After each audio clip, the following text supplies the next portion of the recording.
The grave under the floor.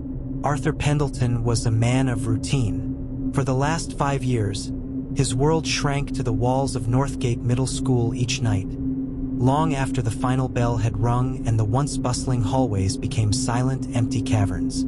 He was the night custodian, a solitary king in a kingdom of shadows and the smell of lemon disinfectant. His work was a comforting series of rituals.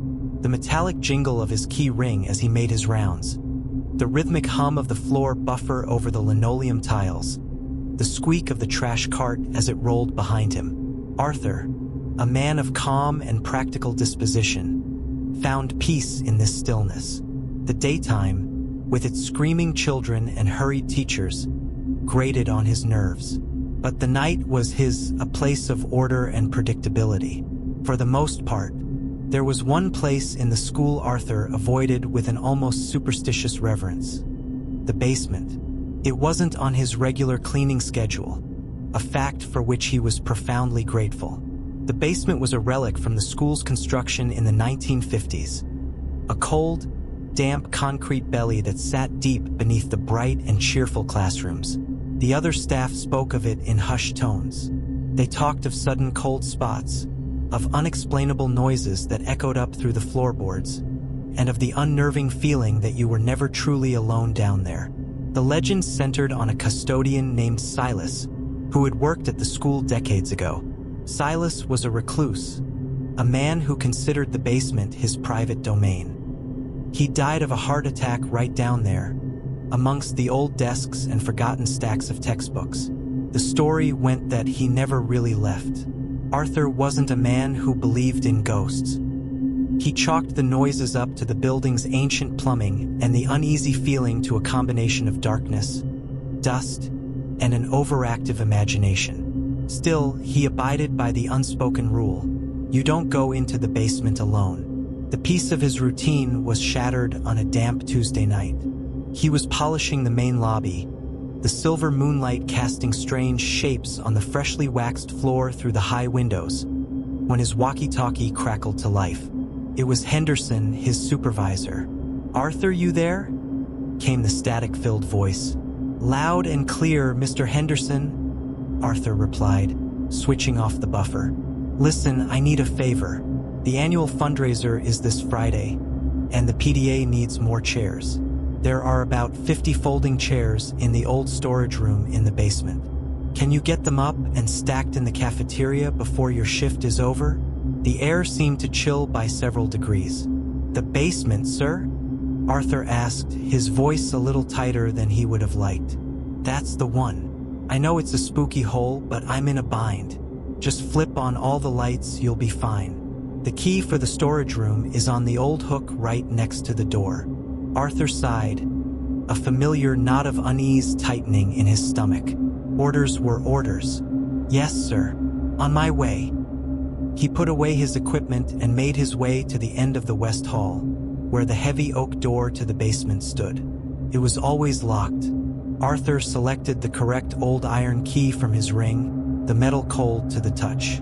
The lock turned with a loud clank in the silence, and the door swung open with a complaining groan, revealing a thick, inky blackness and a rush of stale, musty air. He reached inside and flipped a switch. A single, naked bulb overhead flickered to life, casting a weak, yellow glow down the steep concrete steps. Arthur took a deep breath, grabbed the heavy mag light from his belt, and began his descent. Each of his footsteps seemed to echo endlessly.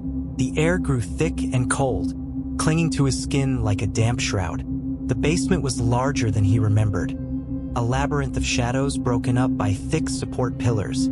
Piles of broken student desks were stacked like skeletons. Cardboard boxes filled with old records were piled to the ceiling, thick layers of dust obscuring the writing on their sides. And then he heard it, a faint, dragging scrape. It seemed to come from somewhere deep in the darkness, beyond the reach of the overhead bulb. Arthur froze, his heart giving a single, hard thump. A rat, he told himself, or a box settling on a pile. He swept the beam of his flashlight through the gloom. The light played over forgotten sports equipment, an old pommel horse, and rotting gymnastics mats. Nothing. He continued on, the sound of his own rubber soles now seeming offensively loud. He found the old key hook Henderson had mentioned, caked in cobwebs. He took the rusty key and looked for the storage room door. It was in a far corner, tucked behind a massive, dormant boiler.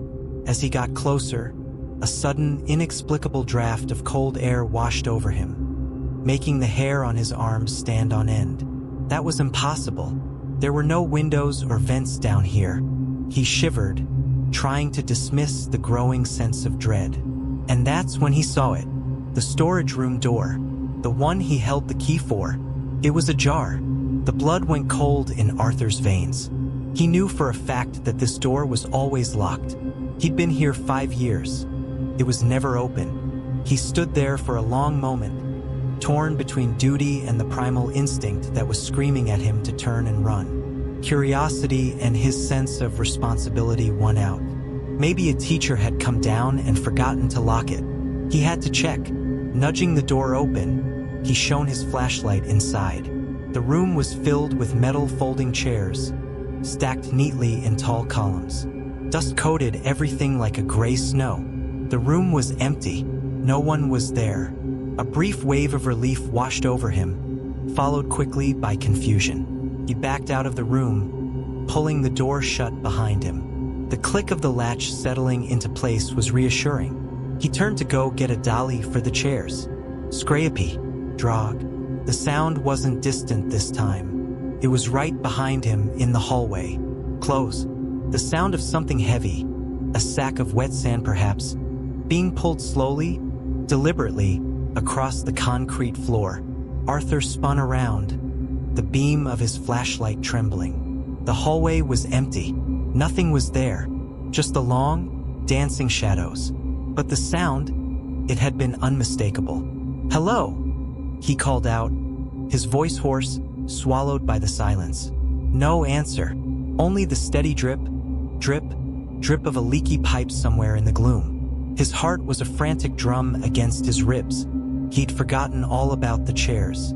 He didn't care about the fundraiser anymore. His entire being was screaming one thing: get out.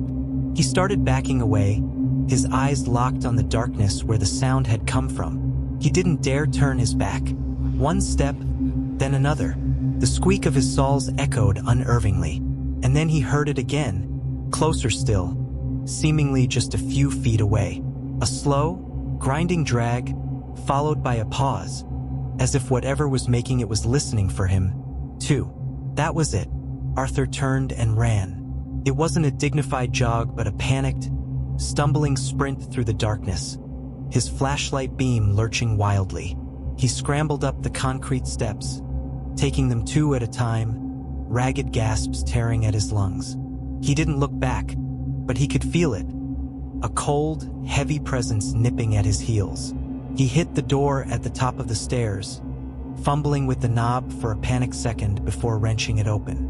He stumbled out into the familiar, well-lit hallway and slammed the basement door shut, the boom echoing like a gunshot. He twisted the lock, then backed away, pressing his back against the opposite wall, panting, a cold sweat beading on his forehead. He stood there for a long time, listening to nothing but the frantic beat of his own heart. No sound came from behind the door. He didn't get the chairs that night. He lied to Henderson the next morning, said the lock was jammed and he couldn't get in. He never told a soul what really happened.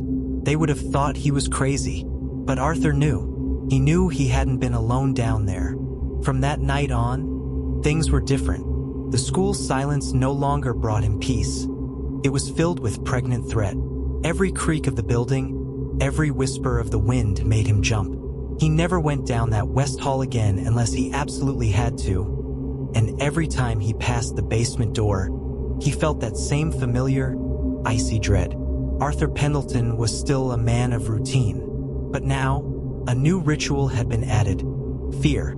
Fear of what lurked in the darkness just below his feet, and the terrifying, intimate memory of the sound of something dragging itself slowly towards him in the dark.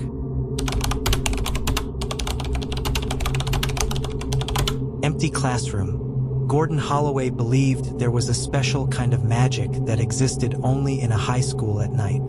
For 3 years as the night custodian at Westbrook High, he had learned to appreciate it. The chaos of the day, the jarring bells, the slamming lockers, the shouts and laughter of hundreds of teenagers, melted away, leaving a solemn silence in its place. In this quiet, Gordon could hear the whispers of the building itself, the groans of the heating system, the hum of the fluorescent lights, the distant tap of a loose window pane in the wind. It was his symphony, and he was its sole conductor. His job was a routine he found comforting. Starting on the 3rd floor and working his way down, he would clean the classrooms, empty the trash, wipe down the boards, and ensure everything was in order for the next day.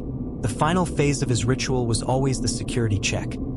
A last walk through each hall, checking that every classroom door was locked tight, every window latched, and every entrance secured. It was a meticulous job, and Gordon prided himself on his attention to detail. He knew with absolute certainty that when he locked a door, it stayed locked. On a cold, windy Friday night in November, that certainty was shaken. The school was especially quiet, most students and faculty having rushed home for the weekend. Gordon had finished his cleaning and was on the final leg of his security walk. He was on the 2nd floor, his key ring jingling softly in the void as he moved down the hall, his hand brushing over each doorknob to confirm it was secure. Room 208, locked. Room 210, locked. Room 212, his hand paused. The cold brass knob turned easily in his grip. The door swung open with a soft creak. Gordon frowned. This was strange. He distinctly remembered locking this very door not more than an hour ago. Room 212 was Mrs. Davison's science room, and she was always the last to leave and always locked up. Gordon always double-checked. He never missed. Maybe another teacher came back for something, he reasoned, trying to find a logical explanation. But he hadn't heard anyone enter the building, and he would have. Sound traveled strangely in the empty school. With a creeping sense of unease, Gordon pushed the door further open. "Hello?" he called out, his voice sounding thin in the space. The room was dark, illuminated only by the faint orange security lights from the school's courtyard. Long lab tables stood in neat rows, stools stacked on top. Plastic anatomical skeletons stood guard in the corners. Everything seemed to be in its place. Gordon stepped inside, fumbling for the light switch. The fluorescent lights flickered on, flooding the room in a pale, sterile white. The room was empty. He did a quick circuit, looking in the supply closet and behind the teacher's desk. Nothing. As he was about to leave, chalking it up to a simple mistake on his part, something caught his eye. In the middle of the room, there was a large cardboard box. Gordon recognized it. It was the one filled with the new microscopes Mrs. Davison had been so excited to receive earlier in the week. He remembered helping her push it against the wall, neatly out of the way. Now it was sitting squarely in the center of the floor. Gordon frowned again, a chill running down his spine that had nothing to do with the late-night cold. He walked over to the box.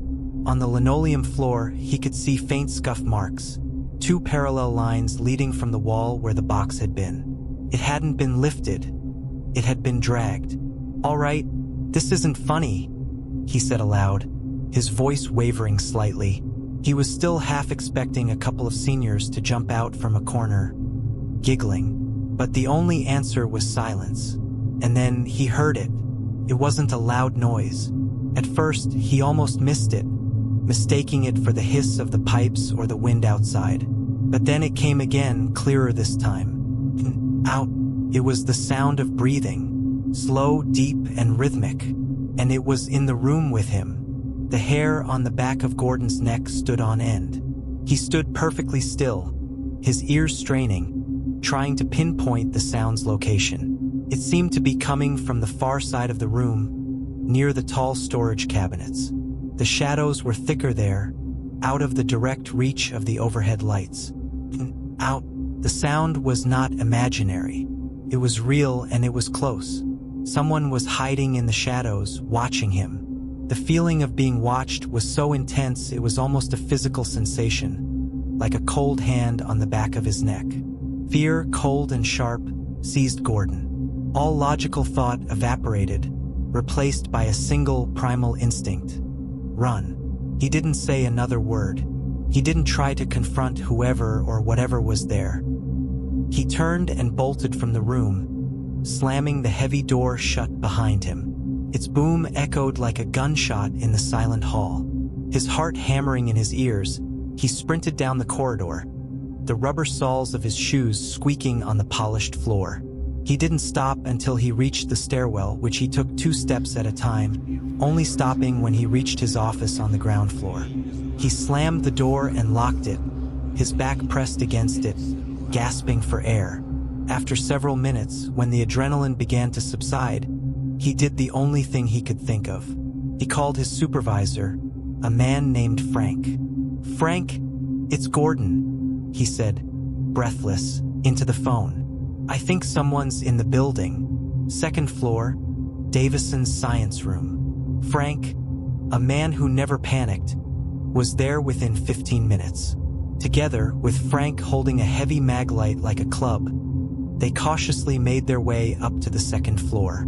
Gordon stayed a step behind him, his heart beginning to pound again. When they reached room 212, they found it just as Gordon had left it. Door closed and lights off. Frank carefully opened the door and flipped on the lights. The room was empty. The cardboard box was pushed back against the wall. The scuff marks on the floor seemed to have vanished. There was no sign anyone had been there at all. Frank looked around, then turned to Gordon, a skeptical look in his eyes. "You sure, Gordon? Maybe the wind blew the door open and you imagine the rest." "No," Gordon said, his voice barely a whisper. "I heard breathing, Frank. It was right there." They searched the entire floor but found nothing. No open windows, no signs of a break-in. Eventually, Frank clapped Gordon on the shoulder and told him he was probably just overworked and needed a break. Gordon knew what he had heard. A few weeks later, in a casual conversation with one of the older teachers, Gordon learned a story. Years ago, a student known for being a prankster had decided to pull the ultimate stunt, hiding in the school overnight to scare the janitor. He had chosen room 212 as his hiding spot. He'd been caught the next morning, suspended, and the story had become a minor Westbrook legend. The story explained some things, but not everything. It didn't explain the box. It didn't explain the scuff marks. And it certainly didn't explain the sound of that slow, steady breath in the darkness. Gordon Holloway never worked the 2nd floor alone again. Whenever he had to go up there, he always had another custodian with him. He kept his flashlight beam pointed at the floor and stayed near the stairwell, ready to flee. The school's silence was no longer a symphony to him. It had become a waiting silence, filled with the possibility of an unseen breath in the dark. Whispers from the stage. Leo Martinez was not an easily rattled man. In his 2 years as the night custodian at Lincoln High, a sprawling Gothic structure that hulked like a sleeping beast, he'd grown accustomed to its groans and creaks.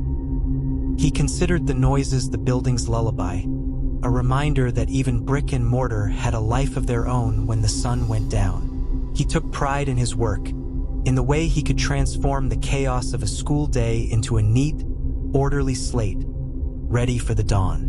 But there was one place in his silent kingdom, one room where even Leo's pragmatism faltered: the auditorium. The auditorium wasn't just a room, it was a cavern, a vast, echoing space with 3 tiers of deep red velvet seating that curved up like a gaping smile into the darkness. A wide, deep stage was veiled by a massive, heavy velvet curtain, the color of old wine and smelling of decades of dust. The acoustics were uncanny.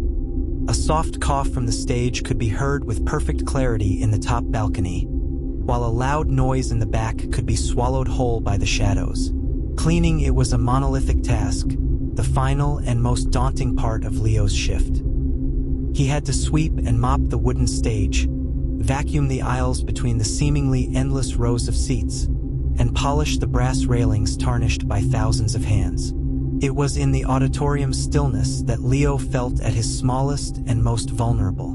The feeling of being watched was a constant, a prickling on the back of his neck that he always dismissed as a product of the sheer size of the space and the trickery of the shadows.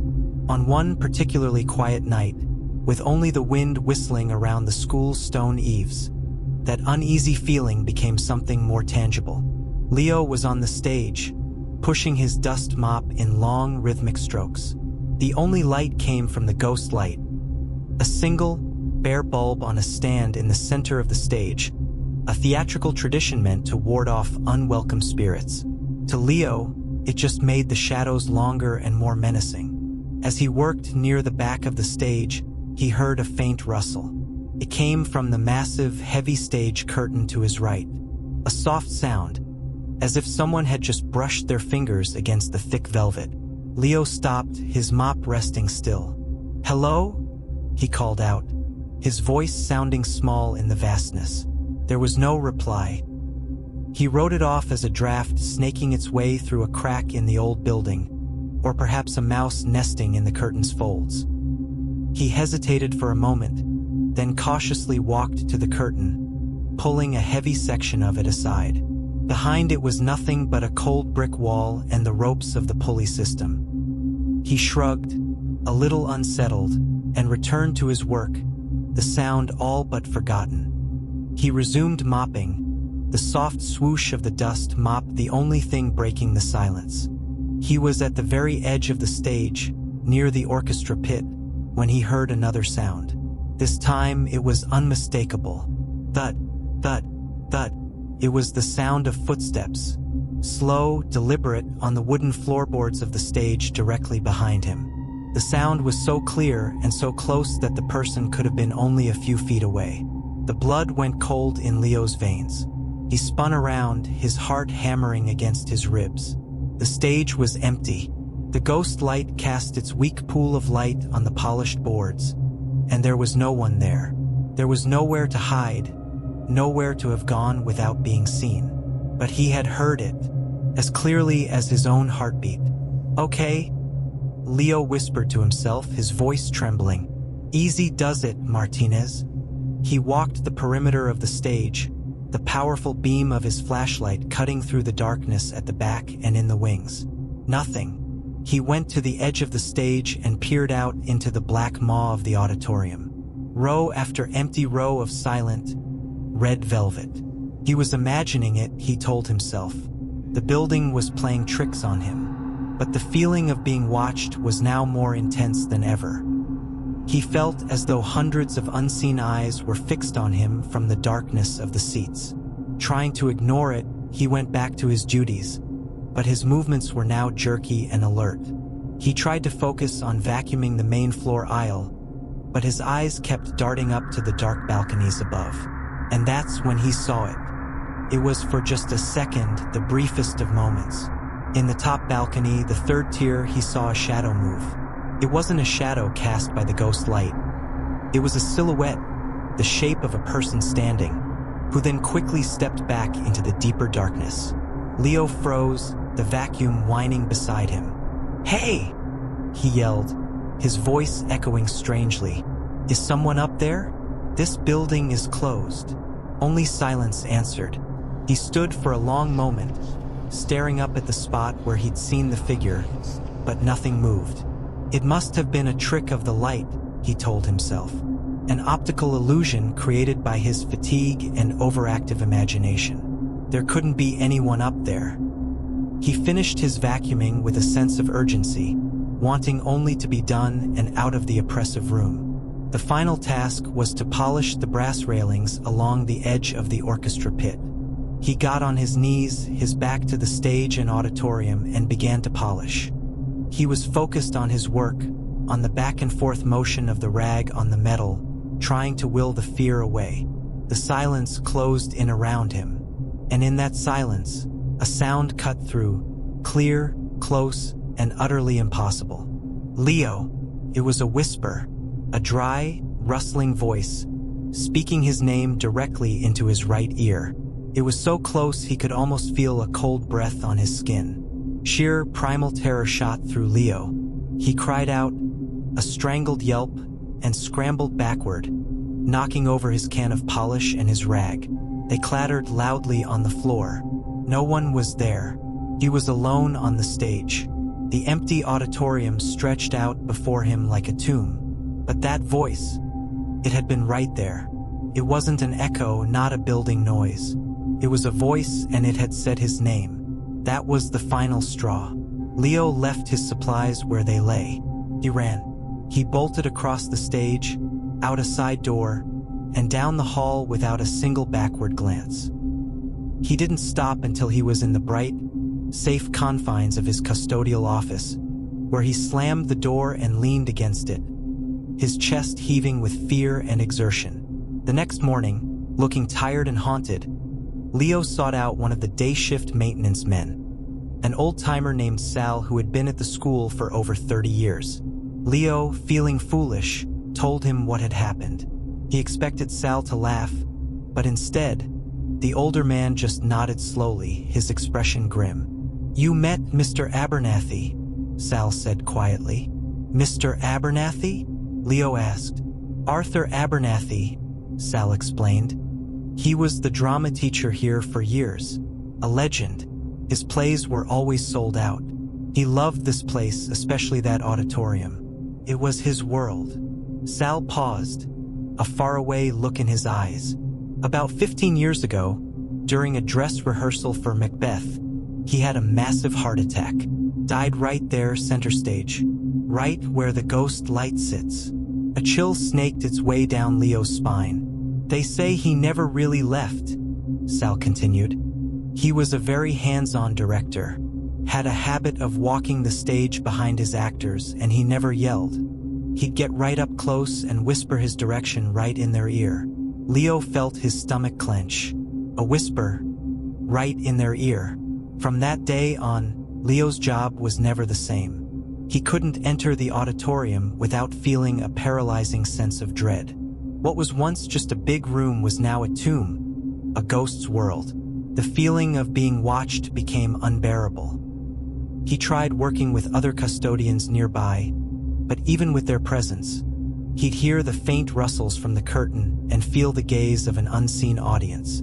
The whisper replayed in his mind, a cold memory he couldn't shake.